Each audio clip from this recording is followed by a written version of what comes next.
Hello there, Meditechers. Here's Megan Jackson, your friendly social media strategist, here today to talk to you about how you can become a personal trainer with Meditec.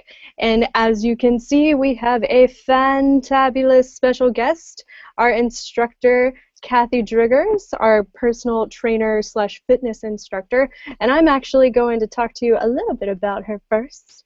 So let me read her bio. So for over 15 years, Kathy's passion has been helping people take their lives to another level in the areas of health, yoga, fitness, and nutrition through education and training. She has been an endurance athlete since 1997, completing multiple marathons, adventure races, mountaineering expeditions, and triathlons, including the formidable Ford Ironman in 2008. Oh, dang, Kathy. She worked as a whitewater rafting guide on the Colorado River and as a certified ski instructor for several years. She routinely practiced yoga to balance these athletic activities, eventually obtaining a 200-hour yoga instructor certification. Kathy's passion naturally led her to pursue a career in yoga, health, and wellness. In 2002, after becoming an ACE certified trainer, Kathy launched Heart Above Holistic Coaching. She conducted personal training and yoga sessions in studios, fitness centers, and privately throughout southern Utah. Kathy has spoken at Southern Utah University, Cedar City, Women in Business, and various other community events on the topics of fitness, yoga, and nutrition. She recently relocated back to her hometown, Austin, Texas, where she continues to teach and promote yoga and holistic health. But she also is traveling around the world right now, or around the country rather. So just FYI, if we have a little bit of technical difficulties, just hang on for a second, just because Wi-Fi connections aren't super amazing sometimes. I think we all know that. But then also, she may have a special guest who comes barking onto the screen, so just be aware. Just be aware there may be some special guests going on. But anyway, how are you doing, Kathy? How you doing? Hey, very good. Very good. Thanks, Megan. I'm glad to have you here. You're I think our third special guest or remote guest. But I'm just gonna go ahead and jump on into it. Unless Kathy, do you have anything else you'd like to say before we kind of talked about personal trainer stuff? Cool. No, let's go ahead. Awesome. So pretty much today, guys, what we're going to do is have basically an interview with Kathy about what being a personal trainer is and just maybe some insider knowledge that you may need to consider if you're thinking about a career in personal training. So my first question, Kathy, is what are the pros and cons to a career as a personal trainer? Well, okay, there's several pros. One of the biggest pros is that you're doing something that you feel passionate about. And also being able to help people, really truly help people. There is nothing more rewarding than working with a client to meet goals. Literally, as they become fit and more healthy, they just begin to light up. It's just absolutely rewarding. So that's a huge pro. Another pro is the flexibility that you have with your schedule. You can pick and choose the hours you work, how many hours you work, so that's very nice. That's a big pro. There's a high hourly wage for personal training. That's a nice feature or factor. The typical salary ranges between $20 and $70, but on the average it's $30 an hour. So that's a nice hourly wage. And there is a positive outlook in the industry. Right now there's a 10% growth in the industry, and surprisingly, it's very resilient to economic factors. During this last downturn, there was very little change in the industry. So again, it's very resilient. And lastly, another pro or positive thing about personal training is the flexibility you have with where you train, the venues. We'll talk a little bit more about that probably during this session, but again, you can choose many different places to work, and it keeps it very interesting and gives you a lot of flexibility with who and how you train. Okay. Now, there are a few cons I'll mention that you might want to consider. The income can fluctuate when you are training. You'll notice that it can be seasonal. Summers are a little slower, holidays are a little slower, people go on vacation, sometimes people call in sick, so you have to be aware your income can can fluctuate a bit. But on the plus side, you'll notice that you'll have a big influx of clients coming in at the beginning of the year, January through about April. You'll really be able to increase your clientele if you like. People are trying to get fit for the new year. Yeah, New With Year's their resolution time. absolutely. So people start letting in, so you can really kind of have all the clients you want during that time period. Now, also requires maintaining a certification, actually getting a certification and then maintaining that certification. So you'll be paying your dues to the governing body, and you'll be required to have continuing education hours. Now, personally, I appreciate having the certification. I feel like it adds to my authority as a personal trainer, and of course, it looks very good on a resume or bio. Lastly, I'll mention most clients do want to work with you early in the morning or late in the afternoon or evening hours. So you want to kind of consider that. When I first started training, I worked that schedule. I worked very early in the morning. I worked very late in the evening, so I was coming and going all the time. But as I started to build a strong client base, I started to pick and choose. So I really started to kind of put my clients all around the 9 o'clock a.m. mark through about 3 p.m. mark, so I could be home with my kids. So you can, you can pick and choose again. Back to a pro, you can pick and choose the hours that you work. Well, and I'm also So wondering. that's what I would, I really think there's many more pros than cons to Right. consider. No, definitely. But I was actually wondering, so as far as you talking about your income fluctuating, do you have any suggestions? I know this isn't something that we've talked about before, but I guess I was wondering, do you have suggestions on, like, is it really hard kind of dealing with that fluctuation of income, or is it something that you kind of learn how to manage as you go on? Like, do you have any suggestions on what to do while your income is fluctuating, or how to kind of account for that? Well, that's a good question. I know for me, I tried to average it out. I would expect the downturn and expect the slow time. So if I had more money than I expected coming in through that first part of the year, I might set some of that aside, knowing that I'm going to maybe be needing to pull from that when it gets a little slow. Right. And then also, I guess I was wondering, because you're talking about how it's like early morning or late evening hours, is this also kind of a good job to maybe flex around another part-time job? Like, is that something that you did? You kind of cut out. Did you say flex around Yeah, full-time around work, or I'm sorry, you cut out? either full-time or another part-time position.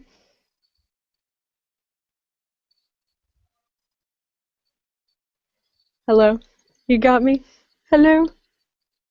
Yeah, I didn't catch that. What was that last question? No worries. Sorry, guys, a little bit of technical difficulties.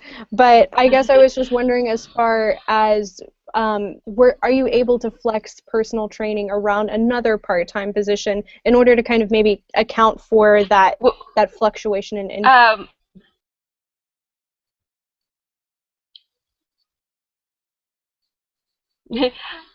you're kind of cutting out, Megan, but I get the gist of what you're asking, and that is, can you work it around, say, another job that you may have, or Right. around? See, I personally chose to work it around my kids' schedules quite a bit. When they were younger, I wanted to be there for them when they got home. I wanted to see them off to school, those kind of things. So I was able to really work it around that priority.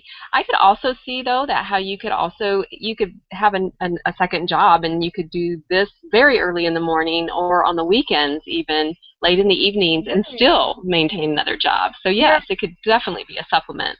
Definitely. I didn't even think about the weekends. That's a really good point. Yeah, oh So, yeah, there's plenty of people that'll do yeah, want the definitely. weekends. Duh. But I guess, so my next question, because you kind of talked about like the ability to kind of choose different venues of where you were training and stuff like that. What are some possible places to work as a trainer? Well, again, yeah, there are many you could choose from. You might choose to go with a large gym. You could even become a salaried employee through a large gym. That would even out your income. there's an advantage there. You have a large pool of clients that might be interested in personal training. But one of the downsides is that there may be quite a bit of turnover in that kind of a situation. So that Right. kind of, you have to want to consider that. You might choose to go with a small facility that has fewer members. You won't have as many members to choose from, that might be interested in personal training. However, you have the ability to really build a rapport with those members, and therefore you might be able to build up longevity with those clients. You could also choose to go with training in private homes. This has the advantage of being able to charge a higher rate because you're going to them, so it's very convenient for them. You are going to be carrying your own equipment back and forth and kind of have to use what's available. But, that's an excellent opportunity to really earn a higher wage as a trainer. You might choose to have people come to your home. Again, this is more convenient for you as the trainer, but it does require an initial investment as, you'll need to build out your area so that it's suitable for training. You can also do outdoor workouts. So you can have people meet you. I've had people meet me in football stadiums so that we can use the track and use the bleachers. I've done workouts with people on trails and in parks. So that's also a really nice option. So I personally, I formed the company, I think as you mentioned in the introduction, I formed my own company, and through that brand, I've trained clients on all of these different venues. I'll have them going at the same, different clients doing different venues. So it's keeps things very interesting. No, definitely. I think that is really cool because then it's like, if you're somebody who's tired of maybe a, office environment, or you're just somebody who needs to kind of like move around in order to be kind of like happy and like stimulated, personal training sounds like a perfect kind of position for that because it's just like Absolutely. you can move essentially. Yes. And then so you talked a little bit about certifications, and I know that's a big thing, and it kind of, the how to explain it, the thing that essentially tells people like, I know what I'm doing, I'm not just like, hey, go run over there or something. Like, you actually know how the body works and how different workouts can essentially work different parts of your body and help you even in like health regards, not just losing weight. But what is that the only thing that you need in order to be hired at a gym? Like, what else do you need in order to be a personal trainer? Yeah, right. As you mentioned, the certification is key. It would be very rare that you'd be hired without a certification through a reputable body. They are usually you're always required to have a CPR certification. Sometimes the gym will certify you, but you will always need to have your CPR certificate. You may be required to carry additional liability insurance. This is it's actually a special policy for personal trainers. And also, say, for example, if you were a group instructor or a yoga instructor, there's a special policy that extends coverage to you in case a lawsuit is brought about on you or the gym. I've had gyms request a photo or a headshot, so you might want to be prepared with that. And also, of course, I've always had a resume at hand with my bio attached to that as well. Yeah, definitely. Is there anything else, I guess I'm wondering, as far as your resume in particular, because I know resumes obviously are supposed to be honed towards particular positions that you're applying for. Is there anything on your resume that you think you would also need? Like, can we dive into that a little bit more on what a good resume for a personal trainer would be?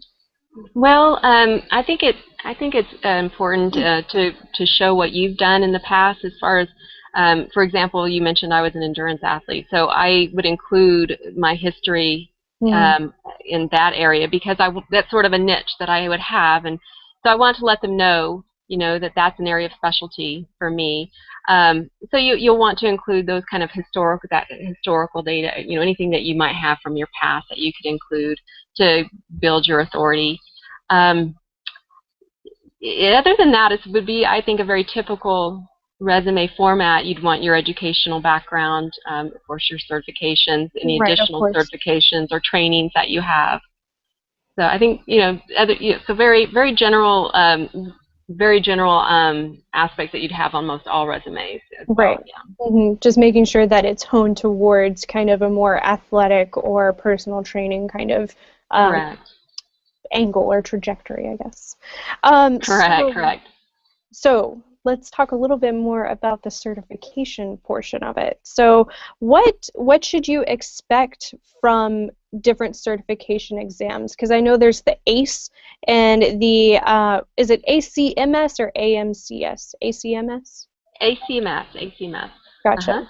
So then what can we talk let's break that down a little bit more. Can we talk a little bit about the differences between ACE and ACMS? Because I'm more familiar with ACE. I don't know as much about ACMS.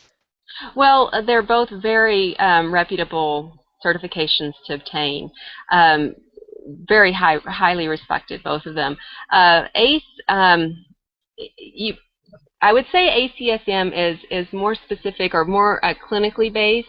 It's an excellent certification to obtain if you're planning to work with a special needs population that may have injuries, they're trying to recover from injuries, or you have to be aware of injuries, things like that. ACE is very well-rounded in their certification, so it's perfect if you're working with the general population. But both certifications will prepare you for your career as a personal trainer. Both of them are excellent. Gotcha. So ACE seems like it's more for those who are doing general personal training for like, oh, New Year's, I want to lose weight this next year, whereas ACMS has more to do with kind of um, like maybe after somebody has a surgery or something like that, kind of. Correct. Yeah, you'll be prepared to be very specific with injuries and how to deal with those injuries and recover and Yeah. rehabilitate. Correct. Re Correct. Rehabilitation, that was the word I was looking for. Yeah. Yes. Yes. Um, Yes.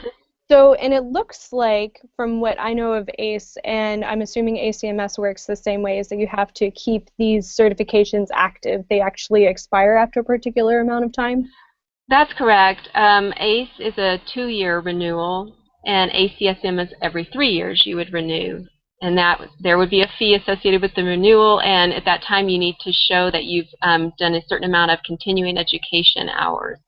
Um, ACE requires 2 point. ACE requires 2 credit units, whereas which is the equivalent of 20 hours. Right. And that's every 2 years. ACSM is 45 hours every 3 years. So they're almost comparable, although ACSM requires a bit more A continuing little bit more. education hours. Yeah, Yes, just a tad.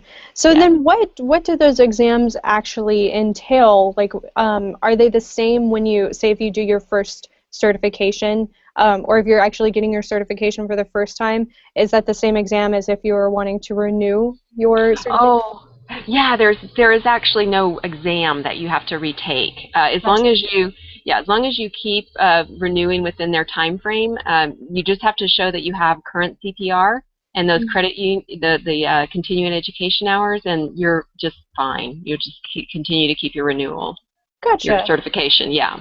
So in order to renew, you don't have to take an exam, but from my understanding, you actually do need to take an exam to get the certification the first time, correct? That's correct. Okay. That's correct. You do. So can you talk a little bit about what those exams entail? I sure can.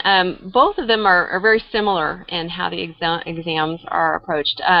Both of them have 125 multiple choice questions.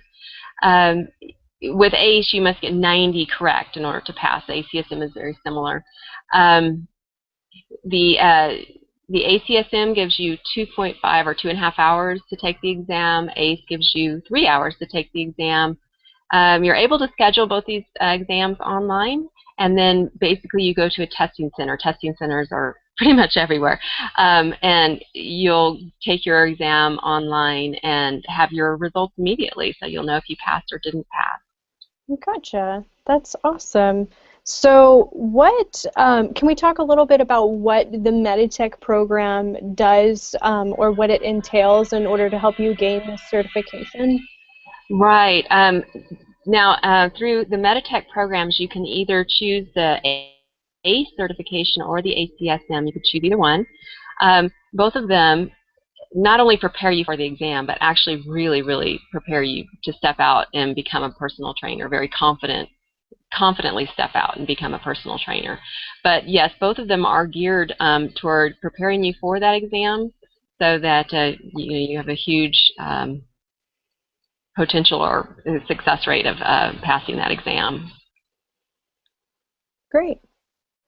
And it looks like also what you can do is that we actually kind of break down the different formats or the different kind of knowledge bases that you need to know in order to, actually go out there as a personal trainer as well. So we don't just, Right. give you practice tests or anything like that. It's also individual modules that kind of explain. And it's actually through ACE as well. I know that our ACE program is actually something that we've worked with ACE in order to develop the content for. So. Oh, absolutely. Both ACE and ACSM, correct. Right. Yeah. So, okay. So I actually have one last question, but I do want to let viewers know that if you have a question for Kathy or I, you can go ahead and pop them on into that chat box. So if you go to the toggle, I believe it's on your left side. I say this every Medi Talks Live, and I forget. I think it's on your left. So if you go to the top, no, it's your right. It's your right. It's your right-hand side. If you click on that side, and then there's a square that also has a bunch of other squares where you can toggle between the different apps in Google Hangouts, and you can just click on the Q&A. I think it looks like a little chat box, but it should pop up, and so if you have questions, go ahead and ask those. But I'm actually going to talk to Kathy a little bit more about how to carve out a niche as a trainer, because that is actually one thing is that I feel like personal training is a really great thing if you want to be your own boss, if you want to develop your own clientele and have kind of the reins of everything, but realize that it takes time to kind of build that up. So I did want to ask you, Kathy, what is your suggestions? Because obviously you had your own company or have your own company and you're able to kind of discuss or you're able to kind of build that clientele. How did you do that? Because it sounds so like starting something from nothing can be really intimidating for some people. Do you have any thoughts or suggestions? Yeah, I'm glad you brought that up because regardless of your experience, it does take a good 6 months to a year to build a good clientele. Um, so, I'm sorry. It does, yeah, so it can take 6 months to a year to build up that clientele. And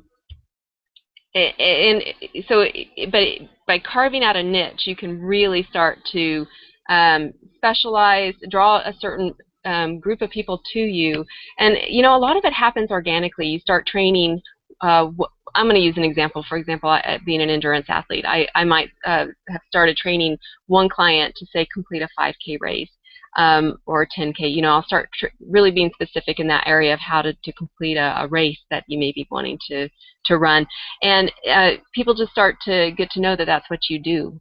So they'll just be attracted, they'll actually come to you, start asking you questions. You can start, giving them hints and everything. And eventually they may, want to work with you to really either do their first race or to improve their time. So it like I say, it sort of happens organically. But one way you can really, just other than building it organically, you can focus your continuing education hours in that area of specialty. So really start to build up your authority and credentials in that area. Or you might even choose to get a second certification that's very specific to that area of specialty. For example, if you wanted to work with older population, you could actually get a second certification in that area working with the older population. Right, definitely. I completely see what you're talking about. And I think that's also really good to let people know is that it does take, a good 6 months to a year in order to develop that kind of client base. But it seems like once you develop it, it's there. Like it provides the foundation for your business essentially. And then also I think it's just, like you said, like focusing on a particular area can basically help you kind of brand yourself, or at least start out branding yourself on that particular area, and then kind of branching outward with your second certification, or into other particular areas. But it does seem like, because I was thinking about this, I was like, it sounds like it may be easier to kind of focus on one specific area and get really good at that area rather than kind of like, you know, trying to be the expert in all different areas of personal training. Do you have any thoughts on that, Kathy? Megan, you cut out. I'm sorry, I couldn't hear No. that last. I could not hear what you were asking in that last. I've lost your voice. Okay, no worries. I guess I was just wondering, do you feel like it's better to have one specific area that you focus on, or kind of like an expertise in all different areas? I know you kind of already talked about this in the last question, but I was just wondering what your opinion was.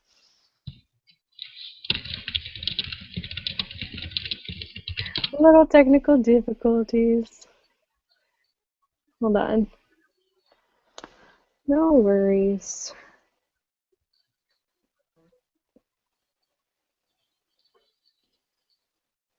Okay. Okay. So since our sound isn't going through very well, I think we've probably met her bandwidth at on her Wi-Fi. I'm going to go ahead and chat a great question from Janelle over to her and see what her answer is. So the question is, what is an expected salary range for someone starting out as a personal trainer? So, and we kind of talked about this a little bit before, but let's see what Kathy has to say.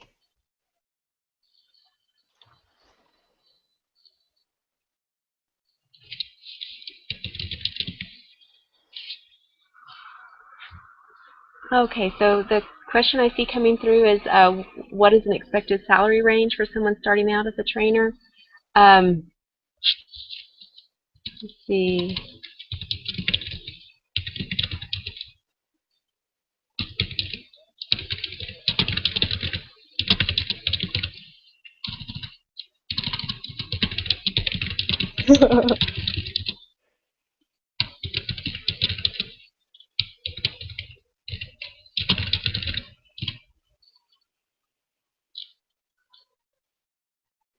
Okay.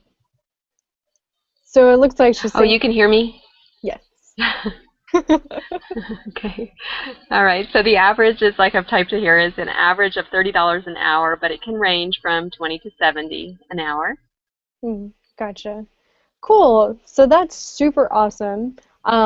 And I think what we'll probably do, if any of y'all have questions, just because we're having a little bit of technical difficulties talking between us, I'm going to go ahead and end this session. But if you have questions, you can tweet us at Meditec tweets, blah, blah, blah, can't talk, or you can Facebook us. And realize that Kathy is also very responsive as well. So if you have questions for her specifically, it is Kathy.Driggers at 360training.com. And I'm going to go ahead and spell that. So Kathy, Kathy dot Driggers, Driggers, at 360training.com. But other than that, I do apologize for the technical difficulties. I'm really glad Kathy was able to join us, though, even while she's traveling the country, being a nice little globetrotter. But otherwise, if you have questions, let us know, and I'm going to go ahead and sign off. So thank y'all for joining. Okay, bye.